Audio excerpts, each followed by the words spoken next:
नमस्कार दोस्तों, मैं आज आपको सिलिकोसिस बीमारी के बारे में बताने जा रहा हूँ। सिलिका कणों और टूटे हुए पत्थरों की धूल की वजह से सिलिकोसिस होता है। धूल सांस के साथ फेफड़ों तक जाती है और धीरे धीरे ये बीमारी अपने पाँव जमाती है। ये खासकर पत्थर के खनन, रेत, बालू के खनन, पत्थर तोड़ने के क्रेशर, कांच उद्योग, मिट्टी के बर्तन बनाने के उद्योग, पत्थर काटने और रगड़ने जैसे उद्योगों के मजदूरों में पाई जाती है। इसके साथ ही स्लेट पेंसिल बनाने वाले उद्योगों में काम करने वाले मजदूरों को भी सिलिकोसिस अपनी गिरफ्त में ले लेता है। जहां इस तरह के काम बड़े पैमाने पर होते हैं, वहां काम करने वाले मजदूरों के अलावा आसपास के रहवासियों को भी सिलिकोसिस से प्रभावित होने का खतरा अधिक होता है। यह एक लाइलाज बीमारी है। इसे रोकने का आज तक कोई कारगर तरीका नहीं बनाया जा सका है। मजदूरों को दिए जाने वाले मास्क के परीक्षण के बाद उनका कहना है कि ये मास्क भी बारीक कणों को सांस लेने के द्वारा अंदर जाने से रोक पाने में सक्षम नहीं है। दरअसल ये सिलिका कण सांस के द्वारा फेफड़ों के अंदर तक तो पहुंच जाते हैं, लेकिन बाहर नहीं निकल पाते हैं। इसका नतीजा ये होता है कि वह फेफड़ों की दीवारों पर धीरे धीरे जमकर एक मोटी परत बना लेते हैं। इससे फेफड़े ठीक से फैलना और सिकुड़ना बंद कर देते हैं। इससे सांस लेने में काफ़ी तकलीफ होती है। धीरे धीरे सांस लेने की प्रक्रिया को भी ये प्रभावित करता है और आखिरकार आदमी की मौत हो जाती है। सिलिकोसिस एक लाइलाज बीमारी है। इसे केवल जागरूकता से रोका जा सकता है। गुजरात के कारखानों में सुरक्षा के लिए दिए जाने वाले मास्क इसे रोक पाने में सक्षम नहीं है। सिलिकोसिस को पहचानने वाले चिकित्सक और सामाजिक कार्यकर्ता का मानना है कि सिलिकोसिस प्रभावित लोगों को पूरा परिवार प्रभावित होता है। इसके प्रति सरकार को संवेदनशीलता के साथ सोचना चाहिए। इसकी जड़ कहीं न कहीं आजीविका से जुड़े सवाल पर भी निर्भर करती है। स्थानीय स्तर पर रोजगार की उपलब्धता से पलायन रुकेगा और सिलिकोसिस को भी रोका जा सकता है। राजस्थान के सिलिकोसिस पीड़ितों के लिए बहुत बड़ी राहत की खबर है। खनन और मिनरल क्षेत्र से जुड़े हजारों श्रमिकों और उन पर आश्रितों परिजनों को अब बीमारी होने पर जीवन यापन के लिए किसी के आगे हाथ फैलाने की जरूरत नहीं है, क्योंकि राजस्थान सिलिकोसिस पॉलिसी 2019 की सामान्य जानकारी निम्न है। राजस्थान सरकार द्वारा सिलिकोसिस नीति जारी करने के बाद मुख्यमंत्री सिलिकोसिस से पीड़ितों के लिए इलाज के लिए पुनर्वास के लिए सरकार द्वारा सिलिकोसिस नीति के तहत 3 लाख देने का प्रावधान किया गया है। पीड़ित की मौत पर उत्तराधिकारी को 2 लाख की सहायता प्रदान की जाएगी। साथ ही अंतिम संस्कार के लिए 10,000 रुपये दिए जाएंगे। इस बीमारी के लिए अलग से सिलिकोसिस का ऑनलाइन पोर्टल बनाया गया है। इसके माध्यम से पीड़ित व्यक्ति रजिस्ट्रेशन कर सकता है। राजस्थान के सिलिकोसिस पीड़ितों के लिए बड़ी राहत की खबर है। खनन और मिनरल क्षेत्र से जुड़े हजारों श्रमिकों और उन पर आश्रित परिजनों को अब बीमारी होने पर जीवन यापन के लिए किसी के आगे हाथ फैलाने की जरूरत नहीं है। राजस्थान सरकार द्वारा सिलिकोसिस नीति जारी करने के बाद मुख्यमंत्री सिलिकोसिस से पीड़ितों के इलाज के लिए पुनर्वास के लिए सरकार द्वारा सिलिकोसिस नीति के तहत 3 लाख देने का प्रावधान किया गया है। पीड़ित की मौत पर उत्तराधिकारी को 2 लाख की सहायता प्रदान की जाएगी। साथ ही अंतिम संस्कार के लिए 10,000 रुपये दिए जाएंगे। इस बीमारी के लिए अलग से सिलिकोसिस का ऑनलाइन पोर्टल बनाया गया है। इसके साथ ही बाहरी राज्यों के श्रमिकों को क्या लाभ दिया गया है, इससे राजस्थान के बाहरी श्रमिकों को भी राहत मिलेगा। राज्य सरकार ने ऐसे श्रमिकों को भी राजस्थान सिलिकोसिस पेंशन योजना पेंशन नीति में शामिल किया है, जो किसी अन्य राज्य का निवासी है लेकिन राजस्थान राज्य में कार्य करने के दौरान उसे सिलिकोसिस हुआ हो। ऐसे श्रमिकों को भी पेंशन योजना का हकदार माना जाएगा। पीड़ित श्रमिकों के हक और न्याय दिलाने के लिए लड़ रही संस्थाओं और मानवाधिकार आयोग के प्रस्तावों को पॉलिसी में शामिल कर राज्य सरकार ने सिलिकोसिस पीड़ितों को जीवन यापन के लिए प्रतिमाह 1500 रुपये की पेंशन सीधे उनके खाते में पहुंचाने के आदेश जारी कर दिए हैं। ऐसे में प्रदेश भर में मिनरल और माइनिंग के कार्य से जुड़े हजारों श्रमिकों में खुशी की लहर है। हालांकि राजस्थान सरकार के प्रस्ताव में प्रतिमाह 3,000 से 4,000 देने का प्लान था, लेकिन सरकार ने श्रमिकों के लिए फिलहाल 1,500 रुपये प्रतिमाह पेंशन पर स्वीकृति दी है। इस पेंशन योजना से हजारों सिलिकोसिस पीड़ितों ही नहीं बल्कि उन पर आश्रित लाखों परिजनों को इसका फायदा मिलेगा। माइन संचालकों और मिनरल फैक्ट्री संचालकों एवं ठेकेदारों के लालच के चलते बिना सुरक्षा के अस्वास्थ्यकर परिस्थितियों के कारण हजारों श्रमिक सिलिकोसिस जैसी असाध्य बीमारियों से ग्रसित हो जाते हैं। श्रमिकों के स्वास्थ्य व कल्याण हित में राज्य सरकार ने ये नई नीति बनाई है। इससे सिलिकोसिस रोकथाम, पुनर्वास, नियंत्रण के उपाय आदि पर फोकस किया गया है।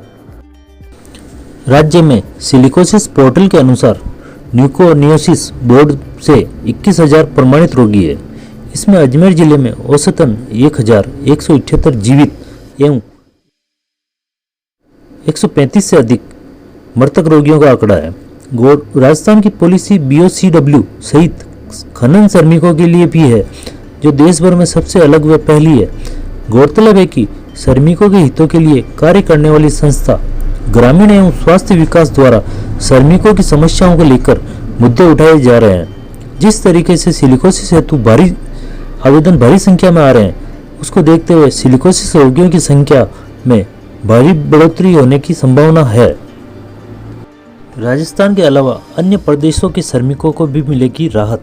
राजस्थान न सिर्फ सिलिकोसिस पॉलिसी 2019 लॉन्च करने वाला पहला राज्य बन गया है, बल्कि इस पॉलिसी में भी नई शुरुआत करते हुए ऐसे में राजस्थान पूरे देश में ऐसा करने वाला पहला राज्य बन गया है। लाभ उठाने के लिए ये होगी पात्रता। राजस्थान सिलिकोसिस पॉलिसी 2019 के तहत पेंशन प्राप्त करने का आधार बनने के लिए उसके पास राजस्थान सिलिकोसिस बीमारी से पीड़ित होने का प्रमाण पत्र प्राधिकृत चिकित्सा अधिकारी द्वारा जारी होना जरूरी है। साथ ही राजस्थान राज्य के अलावा अन्य राज्यों का ऐसा श्रमिक जिसको राजस्थान में कार्य करने के दौरान सिलिकोसिस बीमारी से पीड़ित हुआ हो, अन्य सरकारी योजनाओं का लाभ ले रहा हो तो जिसमें ज़्यादा लाभ होगा वह लाभ उसको दिया जाएगा। यदि इस बीमारी से पीड़ित व्यक्ति को किसी अन्य सरकारी योजना के तहत ज़्यादा लाभ मिल रहा हो तो उक्त श्रेणी में ज़्यादा लाभ मिलेगा, उसी श्रेणी की पेंशन स्वीकृत की जाएगी। सिलिकोसिस पेंशन का लाभ उठाने के लिए आयु सीमा। सिलिकोसिस बीमारी से पीड़ित व्यक्ति को पेंशन प्राप्त करने के लिए न्यूनतम या अधिकतम आयु सीमा की कोई बाध्यता नहीं है। जैसे ही पीड़ित व्यक्ति को चिकित्सा अधिकारी द्वारा प्राधिकृत सिलिकोसिस रोग का प्रमाण पत्र प्राप्त होगा तो वह पेंशन हेतु पात्र माना जाएगा। यह प्रमाण पत्र ऑनलाइन डिजिटल सिग्नेचर द्वारा सत्यापित प्रति के रूप में मिलेगा। पूरे सप्ताह होगी सिलिकोसिस संदिग्धों की जांच। माइंस और मिनरल फैक्ट्रियों में कार्य करने वाले सिलिकोसिस श्रमिकों की लंबी पेंडेंसी को खत्म करने के लिए जिला कलेक्टरों को निर्देशानुसार प्रदेश में पूरे सप्ताह श्रमिकों की जांच होगी। संदिग्ध श्रमिकों को न्यूमोकोनियोसिस बोर्ड में जांच के लिए रेफर किया जाएगा। बोर्ड में जो श्रमिक सिलिकोसिस पॉजिटिव पाया जाएगा उसे सिलिकोसिस पीड़ित का सर्टिफिकेट ऑनलाइन माध्यम से जारी किया जाएगा। राजकीय चिकित्सा अधिकारी द्वारा सर्टिफिकेट जारी होने के बाद ही श्रमिकों को नियमानुसार मुआवजा और पेंशन की प्रक्रिया शुरू हो जाएगी। रजिस्ट्रेशन के लिए लगातार हो रहे हैं आवेदन। चिकित्सा एवं स्वास्थ्य विभाग द्वारा लगातार भारी संख्या में हो रहे रजिस्ट्रेशन को देखते हुए उनकी पेंडेंसी को कम करने के लिए जांच प्रक्रिया में तेजी लाई गई है। फिर भी जितने श्रमिक जांच के लिए आ रहे हैं उससे ज़्यादा नए श्रमिक ऑनलाइन रजिस्ट्रेशन करवा रहे हैं। जिन श्रमिकों ने ऑनलाइन रजिस्ट्रेशन करवा लिया उनको लगातार चिकित्सा विभाग द्वारा बुलाकर उनकी जांच की जा रही है। आप भी करवा सकते हैं इस तरीके से ऑनलाइन रजिस्ट्रेशन। पहला चरण, उपयोगकर्ता सिलिकोसिस एप्लीकेशन को URL silicosis.rajasthan.gov.in टाइप करके एक्सेस कर सकता है। उसके बाद उपयोगकर्ता को वैलिड SSO ID और पासवर्ड द्वारा लॉगिन करना होगा। SSO ID उसकी बनेगी जो सिलिकोसिस से पीड़ित है। सिलिकोसिस रोगियों का पंजीकरण। सिलिकोसिस रोगी का पंजीकरण इनमें से किसी भी उपयोगकर्ता द्वारा किया जा सकता है।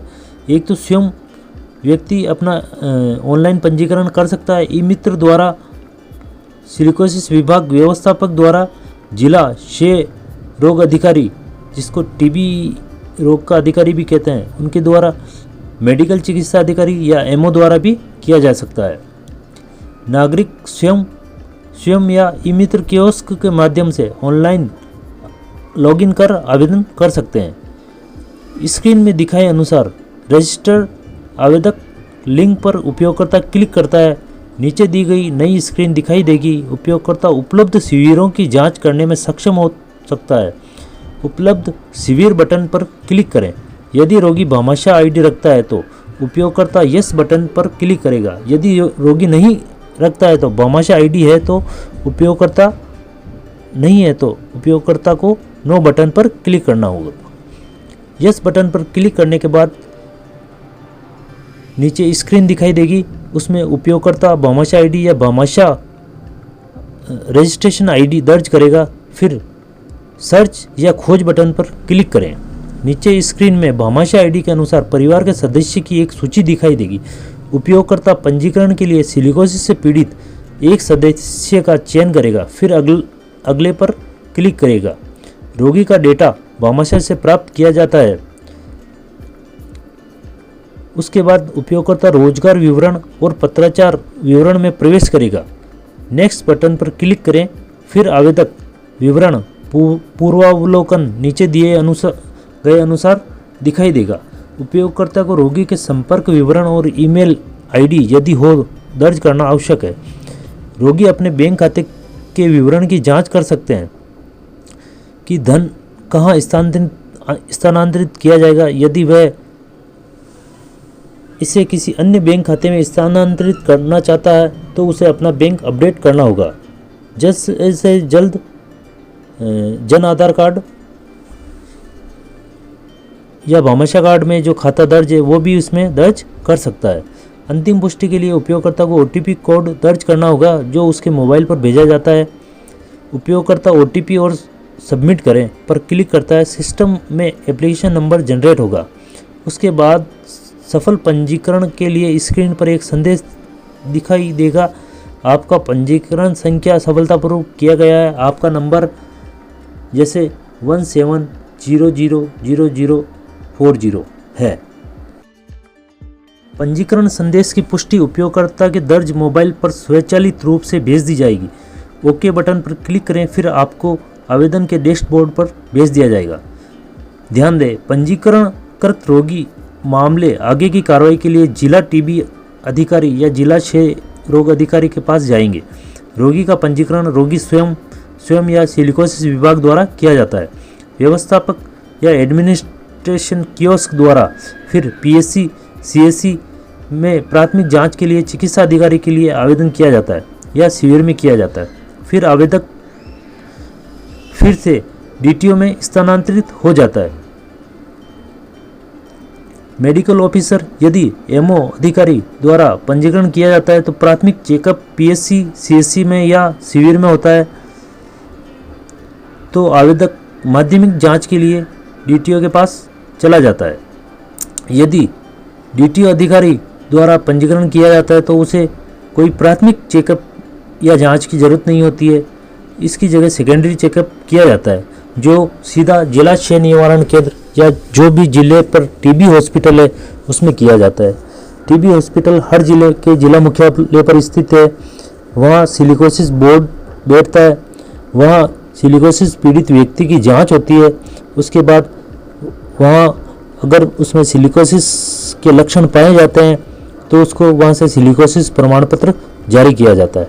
ये प्रमाण पत्र ऑनलाइन ही श्रमिक विभाग की वेबसाइट पर फॉरवर्ड किया जाता है श्रमिक विभाग को, ताकि उसको जो भी सहायता राशि मिलती है वो श्रमिक विभाग के द्वारा उसको दी जाती है।